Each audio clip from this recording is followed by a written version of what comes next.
what do these trips look like for families with younger kids? Now we have two separate types of trips that where the experience is completely different. We have world schooling cruises and we have world schooling trips on land. World schooling trips on land usually do not have too much of an age limit, except for some. For example, our Morocco has an age limit where you have to be 3 years old, and that's due to car seat regulations more than anything. Our Austria World Schooling Mountain Retreat doesn't really have a limitation as long as you can handle traveling with your own kid. Our Galapagos, for example, is a snorkeling focused one, so you really need a kid who is able to snorkel because there's a lot of interaction with marine life. We have New Zealand trip coming up, which I don't believe there's going to be an age requirement or anything like that. Now for cruises, you have to be at least 6 months old for any cruises that have less than 2 consecutive sea days, or 1 year old for any cruises that have 2 or more consecutive sea days. Cruises are kind of self-contained, so the families come together on the ship and then they set their own schedule within the ship and within the ship's programming. So it's a lot more flowy, less like itinerary because you get on the ship and then you decide which activities you want to join, which families you want to hang out with.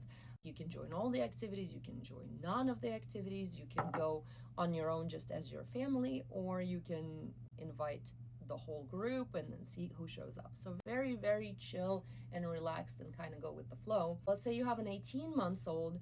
Most ships at 18 months don't really have a kids club. So you don't have that opportunity to drop off your kid at the kids club, enjoy some alone time like, let's say, other parents do with a little bit older kids.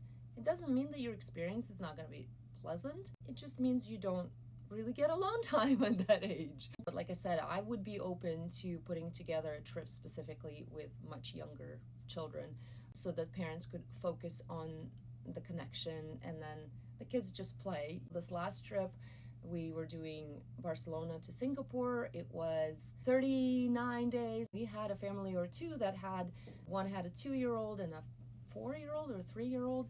And it was really interesting because at first, on the first day, the little kids were kind of sitting with the parents, but within day 2 or 3, even the 2-year-old and the 3-year-old were actually sitting at the kids' table with the other kids. Obviously, you need to bring some toys to entertain them. 2-year-old too kind of said, "Bye, Mom," and walked over to the other table where all the kids were hanging out and just sat there on their own. And the parents were sitting back at the adult table and they were like, "What just happened?"